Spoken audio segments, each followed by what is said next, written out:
Hello and welcome. It's so good to have you here today. We're going to touch upon a subject that many of us find difficult to talk about, perhaps even a little unsettling. It's about recognizing some of the more subtle changes that might occur as we, or our cherished elderly loved ones, approach the later stages of life.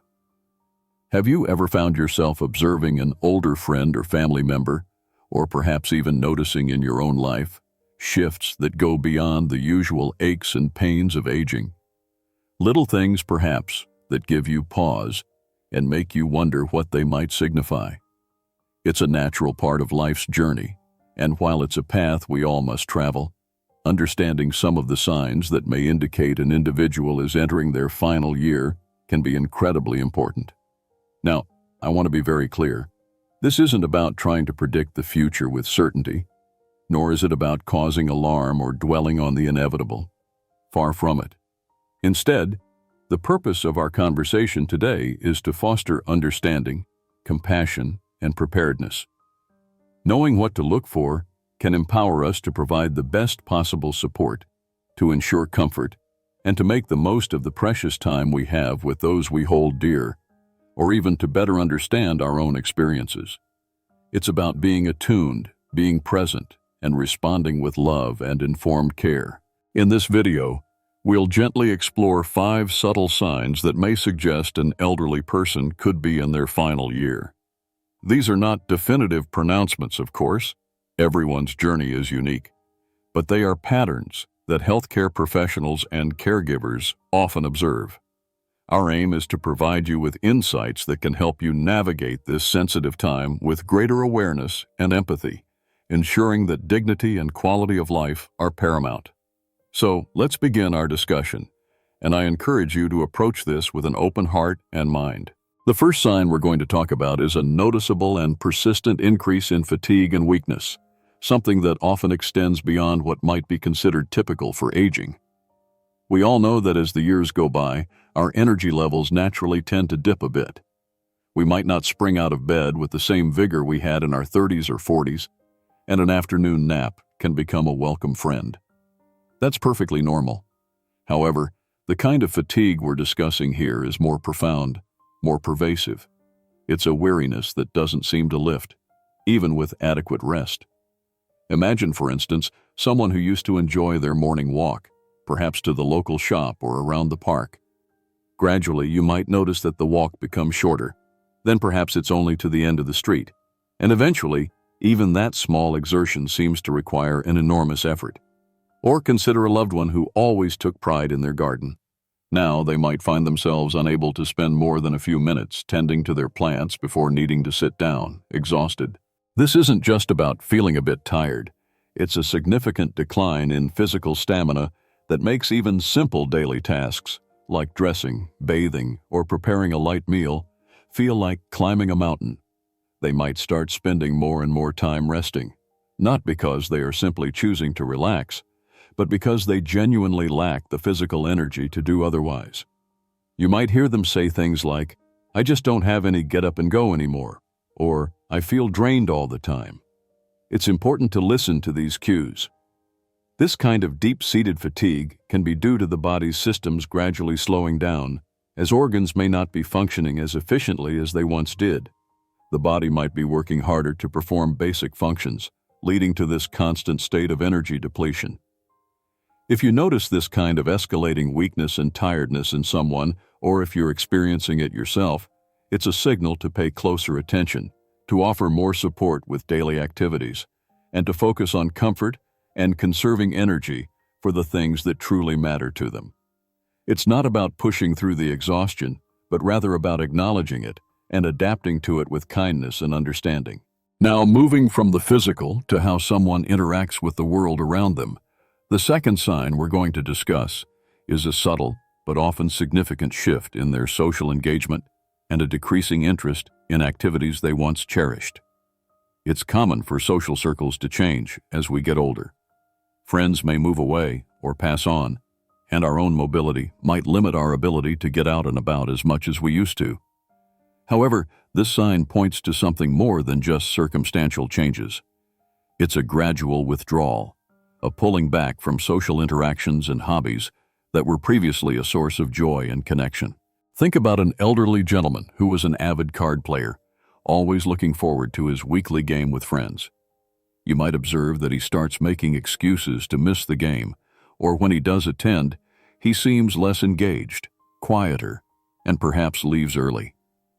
Or consider a grandmother who adored her book club, always eager to discuss the latest novel. She might stop reading altogether or show little interest in the club's discussions.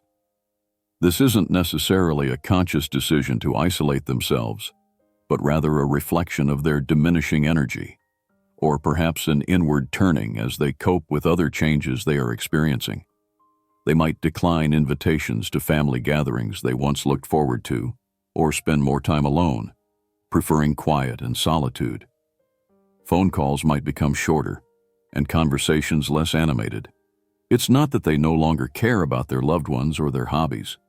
Rather, the effort required to participate and engage might start to feel overwhelming. Sometimes, this withdrawal can also be linked to the fatigue we just talked about, or it could be a response to feeling unwell, or even a subtle way of beginning to detach.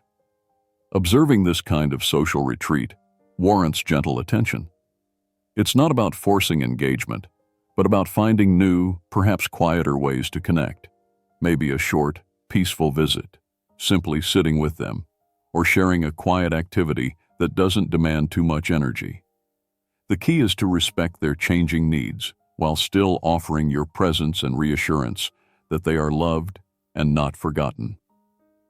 We've touched on two very important indicators today: the kind of deep, persistent fatigue that goes beyond normal tiredness, and a noticeable withdrawal from social connections and once-loved activities.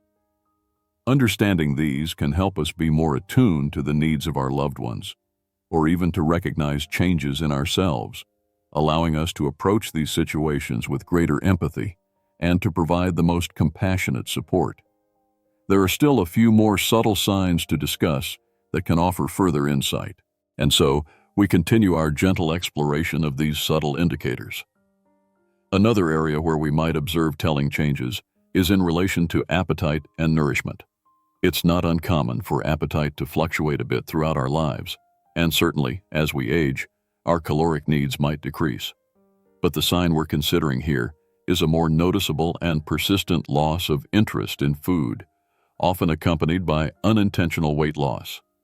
You might find that a loved one who always enjoyed their meals, perhaps even had a famously healthy appetite, starts to pick at their food, or consistently leaves a large portion uneaten. Their favorite dishes, the ones that used to bring a smile to their face, might suddenly hold no appeal. They might say they're just not hungry, or that food doesn't taste the same anymore. Sometimes they might experience nausea or a sense of fullness after eating only a small amount. This isn't usually a deliberate choice to eat less, but rather can be a consequence of several factors. The body's metabolism may be slowing down, and the digestive system might not be working as efficiently. There could be underlying discomfort, or the profound fatigue we spoke of earlier might make the act of eating itself feel like too much effort. Dental issues or difficulty swallowing can also play a role. Over time, this reduced intake naturally leads to weight loss. You might notice their clothes becoming looser or their features appearing more drawn. While a pound or two here and there might not be cause for immediate concern, a steady, unintentional decline in weight is something to be mindful of. When you observe these changes, the approach should be one of gentleness and understanding rather than pressure. Forcing someone to eat when they have no appetite can often create more distress. Instead, you could try offering smaller, more frequent meals or snacks throughout the day, focusing on foods that are nutrient-dense and easy to eat. Perhaps their favorite comfort foods, even if they only manage a few bites, can provide some nourishment and pleasure. Ensuring they are staying hydrated is also very important, as sometimes sips of water, juice, or broth can be more appealing than solid food. It's about maximizing comfort and respecting their body's signals. If the loss of appetite is sudden or severe, or if it's causing significant distress or weakness, it's always wise to ensure their doctor is aware, not necessarily to reverse the process if it's part of a natural decline, but to ensure any manageable causes like mouth pain or medication side effects are addressed, and that the focus remains on their comfort and quality of life. The goal is to provide loving support, ensuring that mealtimes, however small, are as pleasant and stress-free as possible. Beyond the physical energy and social interactions we've discussed, and the changes in appetite we've just explored, it's also crucial to be mindful of how an elderly person might be experiencing physical comfort, or more specifically, an increase in pain or discomfort that becomes harder to manage. Many older adults live with some form of chronic pain, perhaps from arthritis or old injuries, and they often become quite adept at managing it. However, we're talking about a situation where existing pain seems to worsen significantly, or new persistent pain develops, and the usual methods of relief become less effective. It might not always be expressed verbally, especially if the person is stoic or doesn't want to be seen as complaining. Therefore, it's important to be observant of nonverbal cues as well. You might notice them wincing or grimacing when they move, or perhaps they become more reluctant to change positions or get out of a chair. They might be more restless, or conversely, unusually still, as if afraid to trigger discomfort. Sleep patterns can be disturbed, not just by increased sleeping, which we might discuss later, but by an inability to get comfortable. They might rub a particular area frequently or guard a part of their body. You might also hear more frequent sighs or moans, even if they don't directly say, "I'm in pain." If they are on pain medication, you might find they are requesting it more often, or expressing that it's not working as well as it used to. This increase in pain can stem from a variety of sources. It could be a progression of an existing condition, or it might be related to increasing frailty or other developing health issues. Sometimes, as the body weakens, even simple movements can cause strain and discomfort. When you suspect that pain is increasing or is poorly managed, it's so important to advocate for them. Encourage them to speak openly about what they are feeling, and if they are unable to, be their voice with healthcare providers. Pain is not something that anyone should have to endure unnecessarily, especially in their later years. A review of their pain management plan might be needed, perhaps adjusting medications or exploring other comfort measures, such as gentle massage, heat or cold packs, or repositioning techniques. The primary aim is to ensure they are as comfortable and peaceful as possible. Sometimes, just knowing that their pain is acknowledged and that efforts are being made to alleviate it can bring a measure of emotional relief as well. It's about creating an environment of compassionate vigilance where their physical well-being is tenderly cared for, and every effort is made to minimize suffering and maximize their sense of ease. These changes, both in nourishment and in physical comfort, are significant aspects to be aware of. They call for our gentle attention and proactive care, helping us to respond in ways that prioritize dignity and support.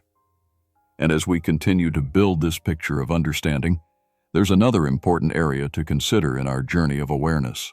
This brings us to reflect on how the body, in these later stages, often seeks to conserve its remaining energy, leading to our fifth subtle sign, which is a noticeable increase in drowsiness, a tendency to sleep much more, or periods where the individual may seem less responsive or harder to rouse.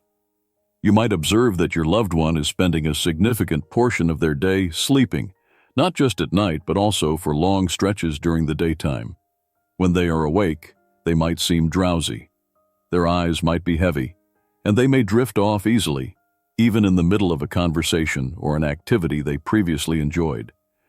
It's different from the usual catnap. It's a more profound state of sleepiness that can be present for much of the day. Sometimes, this increased sleep can be accompanied by periods where they seem more withdrawn into themselves, less aware of their surroundings, or it might take more effort to get their attention. They might respond more slowly to questions, or their responses might be quieter or less clear. This isn't necessarily a sign of disinterest or deliberate withdrawal in the way we discussed earlier with social engagement. but rather it can be the body's way of slowing down, of conserving precious resources as its energy wanes. Think of it as the body entering a state of profound rest. It can be unsettling to witness, especially if you're used to your loved one being more alert and interactive. You might try to engage them and find that they are just too sleepy to participate, or they might fall asleep again very quickly. When faced with this, it's important to create a peaceful and comfortable environment. Allow them the rest they seem to need. Forcing them to stay awake or trying to stimulate them constantly can be counterproductive and may cause them distress. Instead, gentle presence can be very comforting. Simply being in the room with them, perhaps holding their hand if that feels appropriate, speaking softly, or playing calming music can be reassuring. When they are awake and more alert, seize those moments for quiet connection. These periods of lucidity might become shorter or less frequent, so cherishing them is key. It's also important to continue to talk to them, even if they don't seem to respond or are mostly asleep. Hearing is often one of the last senses to diminish, and the familiar sound of your voice can be a profound source of comfort. This increased need for sleep and reduced responsiveness is often a natural part of the body preparing for its final rest, a gentle slowing down of life's processes. So, as we've journeyed through these reflections today, from noticing that deep-seated fatigue and a quiet withdrawal from once-loved social circles, to observing shifts in appetite and nourishment, being attentive to increasing physical discomfort that becomes harder to soothe, and now understanding this tendency towards more sleep and a gentle drifting away in responsiveness, it paints a picture. This picture isn't one of despair, but rather of a natural human experience, a profound transition that calls for our deepest compassion, our most patient understanding, and our unwavering support. Recognizing these subtle warnings isn't about predicting a timeline with clinical precision or about giving up hope. Instead, it's about becoming more attuned, more present. It's about empowering ourselves with knowledge so that we can offer the kind of care that truly honors the person, ensuring their comfort, dignity, and peace are at the forefront of everything we do.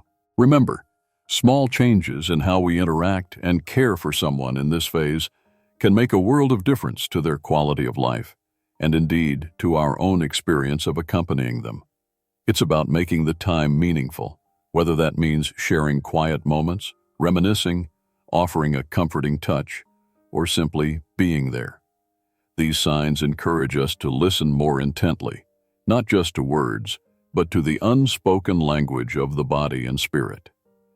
It's an invitation to provide support that is tailored to their evolving needs, focusing on what brings them solace and ease. This journey, while it can be emotionally challenging, can also be one of profound connection and love. It's an opportunity to ensure that our loved ones feel cherished, understood, and safe as they navigate this tender chapter of life. I truly hope this discussion has been helpful, offering some gentle guidance and reassurance. These conversations are never easy, but they are incredibly important. Every life is precious, and every stage of life deserves to be met with kindness and respect. You are not alone in navigating these experiences, and the more we share and understand, the better equipped we become to support one another. We would be so grateful to hear your thoughts, or perhaps your own experiences in the comments below, if you feel comfortable sharing. Your insights can be a source of comfort and wisdom for others who are walking a similar path. And if you found this video to be of value, please do consider giving it a like. It helps others find this information too. For more conversations like this, aimed at supporting well-being and understanding through all of life's seasons, please subscribe to our channel. Thank you so much for spending this time with me today, for approaching this sensitive topic with an open heart. May we all strive to meet life's final chapters, whether our own or those of our loved ones, with grace, courage, and an abundance of love. Here's to living each day with compassion and understanding, cherishing the connections that make life meaningful. Take good care of yourselves, and be well.